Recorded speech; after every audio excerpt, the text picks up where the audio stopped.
사순 12번째 날, 하느님은 아무도 모르게 오신다. 그래서 엘리야는 일어나 사렙타로 갔다. 그가 성읍에 들어서는데 마침 한 과부가 땔감을 줍고 있었다. 엘리야가 그 여자를 부르고는 마실 물 한 그릇 좀 떠다 주시오 하고 청하였다. 그 여자가 물을 들어 가는데 엘리야가 다시 불러서 말하였다. 빵도 한 조각 들고 오면 좋겠소. 열왕기 상권 17장 10절부터 11절 말씀입니다. 이야기는 아주 흥미진진해집니다.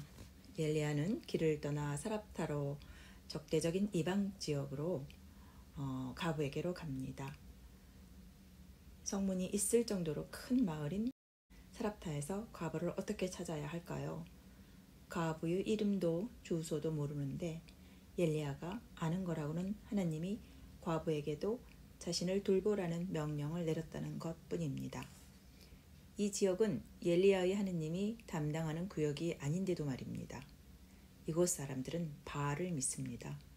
하느님은 어떻게 과부에게 그런 명령을 내리실 수 있었을까요? 과부가 엘리야의 하나님이 내리는 명령에 복종할지는 차치하고라도 말입니다. 당연히 성문에는 엘리야를 환영합니다 라는 문구는 없었습니다. 땔감을 줍는 한 여자가 있을 뿐입니다. 이 여자가 그 과부일까요? 어디부터든 찾기 시작해야 하는데 말입니다. 이 여자가 정말 엘리야에게 먹을 것을 줄 그 과부인지 확인하려면 물을 좀 청해보는 게 가장 확실합니다. 엘리야가 찾는 여자가 맞는지 여자의 행동을 보고 판단하는 건 괜찮은 방법이지요. 부탁을 거절한다면 그 과부가 아닌 것입니다. 그럼 예언자는 이 여자의 집에 머물면 안 됩니다. 그러나 만약 물을 떠다 준다면 자, 이제 다시 한번 천천히 살펴보기로 합시다. 하느님이 자기 백성이 공경에 처한 상황에서 엘리야를 이교 신앙을 믿는 이방 지역의 한 여자에게 보냅니다. 아합, 곧 권력자들이나 이스라엘 사람들에게 보내지 않습니다. 엘리야는 위대하고 강력한 예언자가 아니라 실향민으로 이곳에 옵니다.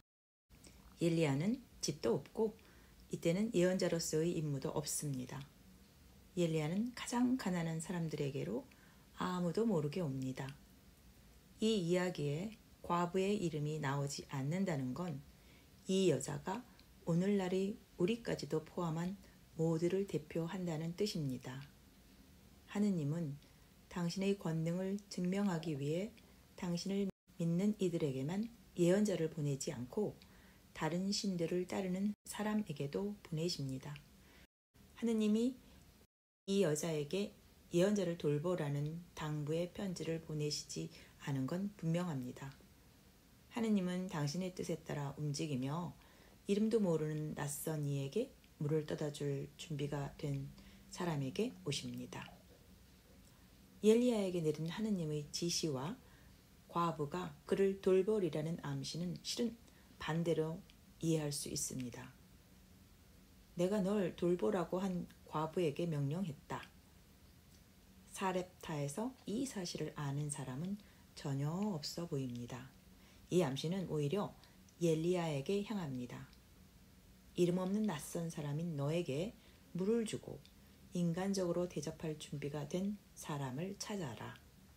네가 예언자로서 머물 곳은 바로 그 사람 집이다. 중요한 건 행동입니다. 예언자는 합당하게 행동하는 사람들에게 파견됩니다. 그들이 어떤 신앙을 가졌는지 아니면 신앙 자체가 있는지 하느님은 전혀 상관하시지 않는 듯 보입니다. 너희는 그들이 맺는 열매를 보고 그들을 알아볼 수 있다. 마태복음 7장 16절 말씀입니다. 신상 명세서에 적어내는 종교로 판가름하지 않습니다. 그 사람들에게 엘리야가 보내지고 그 사람들에게 하느님의 전령이 파견됩니다. 이때 하느님의 작용이 드러나고 하느님의 기적이 일어납니다. 사람들에게 오는 엘리야는 낯선 사람, 이름 없는 사람입니다. 그래서 그들은 나중에서야 하느님의 예언자가 함께했음을 알아차립니다. 이름 없는 과부는 낯선 이에게 인간적으로 대접할 준비가 되어 있습니다. 그래서 하느님은 예언자의 형상으로 이 여자에게 와서 머물 수 있습니다. 이런 의미에서 하느님은 우리 모두에게 예언자를 돌보라고 명하십니다. 오늘날에도 예언자를 간절히 기다리며 성심성의껏 돌보려는 사람들이 있습니다. 집을 깨끗하게 치워놓고 만찬을 차려놓고 멋지게 옷을 차려 입습니다. 그러나 예언자는 오지 않습니다. 예언자는 우리 기대와 전혀 다르게 오기 때문입니다. 예언자는 낯선 사람, 이름 없는 사람으로 옵니다. 슬퍼하고 집이 없고 우울하고 배우자의 죽음에서 헤어나오지 못한 이들의 모습으로 옵니다. 예언자는 실향민과 노숙자, 학대당하는 어린아이의 모습으로 옵니다. 버림받고 비탄에 잠긴 이 패배자의 모습으로 말입니다. 예언자가 청하는 건 물 한 잔, 포옹, 짤막한 대화, 추운 밤에 덮을 이불입니다. 조금만 알아달라고, 바라봐 달라고 청합니다. 낯설고 미심쩍은 모습으로 내게 청하는 사람이 바로 하느님 그분이십니다. 네, 오늘 12번째 날 묵상은 여기까지입니다. 감사합니다.